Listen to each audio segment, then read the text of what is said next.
Hi, my name's Michelle. Welcome to Ancestry Unpacked, the news for the 17th of April 2026. First up, we're going to look at the new data sets that have been released in the last few weeks. There's quite a list of them, including quite a few Catholic records from Argentina, a French census, some population schedules from the US, some Worcestershire records regarding calendars of prisoners and quarter sessions books. And if you scroll further down, you'll even see they've updated not only the usual find a grave indexes, but there's also stories and events that have been updated for various states in the US, in Australia and New Zealand, and then divorce records in Idaho and an obituary index for the Caribbean. So lots to go and check out in the card catalogue. Looking closer, though, at one of the new data sets, the quarter session books, you'll notice they come from the Archive and Archaeological Service for the local county council for Worcestershire.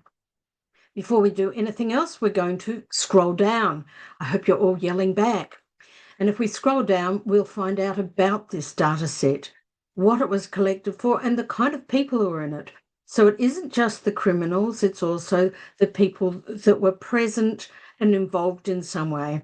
They might have been accused, convicted, or they might have been a victim of a crime. It also shows you the different record fields. And if you scroll even further down, you'll see the context of the time, a bit about the lower court system. So remember that no two areas of time and place are necessarily going to have exactly the same criteria as you are familiar with in the place you're used to researching. Always good to read for context. Going back, the other thing I find useful to do is to browse the actual collection. And in this case, if we browse, we have either the county books or the city order books. And if I screenshot the two drop-down date ranges, you'll see on the left-hand side it goes from 1693 and in fact goes up to 1924. And the right-hand group, the city book, starts earlier in 1632 and actually goes down to 1940. So it's a bit wider than the title says, but of course, if you're looking for people in the 1630s and they weren't in the city, but they were outside in other areas of the county, they may not appear because that time frame didn't survive until 1693. Might be a feature of the actual places they went rather than the fact that the records don't exist. So you need to be mindful just of what's available and what time frame and what they actually contain. So if you just enter a surname, don't worry about the case. My husband's got George family in the area, so I thought I'd check out and see if they too had any experiences in the courts at the quarter sessions 4 times a year, quarters. So there's a few, and notice two of the things to notice is they don't always use people's full names, and sometimes they use the Mr. So that is mindfulness for when you actually build your search terms. Make sure you're checking how the index has been created, and are you making sure you cover the different combinations of names. So in most cases, they're full names, except for those Williams. There's a couple in 59, and then there's the one later on in 1880. So let's look at that first bloke. And this is, I hope you're all familiar with how it looks, and always click on the actual original to read it rather than a transcription. And his name isn't anywhere on this page. But you can see the other side of the page has been digitized as well. And I pressed the right-hand arrow, and there we had within the second page the actual example of where his name really was. And it's part of this whole larger introduction to the quarter sessions for that Easter period in 1859. And it was about a tender at King's Heath for the police station that he won, and he's actually from Birmingham. So interesting, you're going to get people from outside the local area in these books. Just flicking through to him again later on or a different William George, I suspect, in 1880, is some interesting things about the other data, and it's well worth reading if this is your county, to just read through what are the sort of things that quarter sessions looked into or documented and recorded, including a quality assurance of the quality of the bread and tapioca and gin. I'll leave you to have a good read. There were no reporting contagious diseases amongst the local animals, which I'm sure people were happy about. Finds at a busy session. But I'm going to scroll down and look at the whole page because I haven't found William George yet. Well, there's the Chief Constable reports, and thankfully he's not mentioned there. And then there's the local rivers fishing district is talking about conserving and the things they do with receipts. And then lastly, appointing conservators to look after this fishing zone. And thankfully, again, I move to the next page and there's William George. So a thing to notice about this data set is that you need to look at all the pages around the actual page that's indexed because there might be more information about your people on that page. And the nice thing here is you're getting whereabouts they were and their occupations. And that may be clues that just help you identify which one's yours and not somebody else's. I hope you noticed there was a column called event type.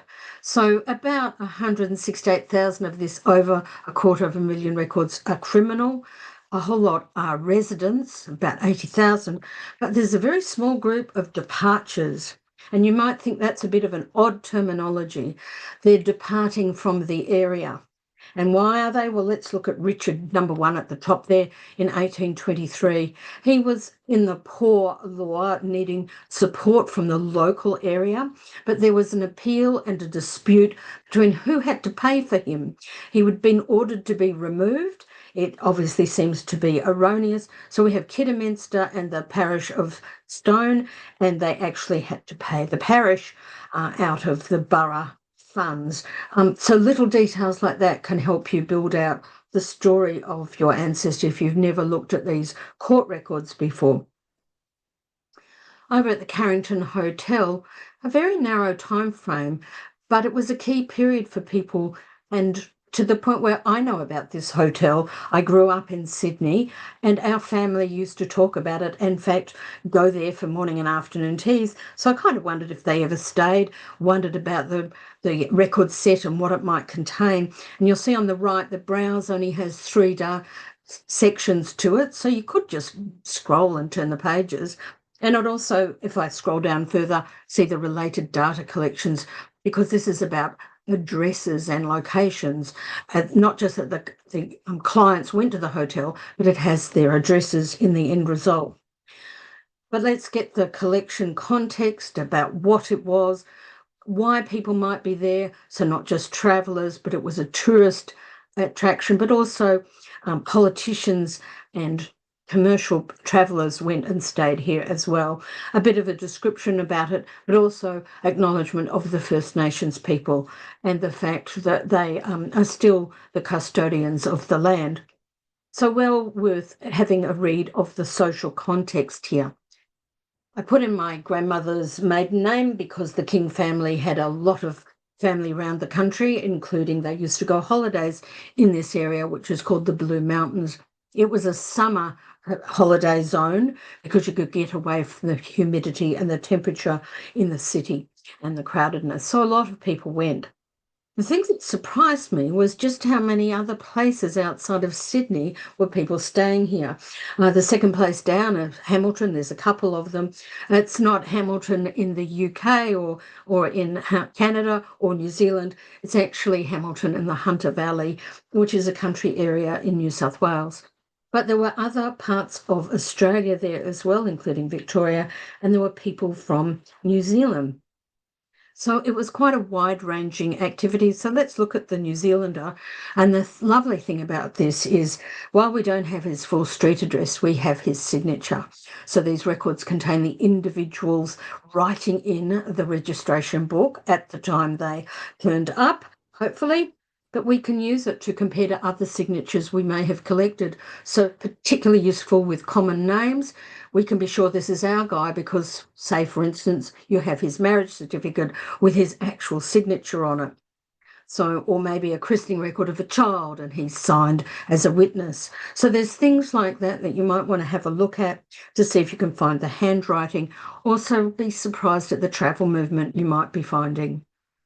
Another sheet in this group, which includes another New Zealander, which travelled with his family, and somebody from the Shell Oil Company is also staying there on business, as well as country people who have come in from outside of a city and have properties by their property name rather than a full street address. So quite a variety of handwriting to digitise with the times as well. But of course, made me look at the places. Who else did they come from? So there were people from Canada, there were people from England, people from New Zealand. And I must say, I now want to do a network using the network tool at Ancestry, part of the Pro Tools suite, because there's a group of people from both islands in New Zealand, all females. I've gone and had a bit of a look at them. They all logged in and stayed in the same room on the 5th of March. So stay tuned for me working further on this little group to see if I can work out a connection and therefore help somebody else with their family history, because most people wouldn't know they all travelled over there together. The US also had quite a few people come as well. Out of a very small database, it was still interesting to see people were travelling there from all over the US, not just one coast where the money might have been. Now, the website always gets updated with new developments and tools.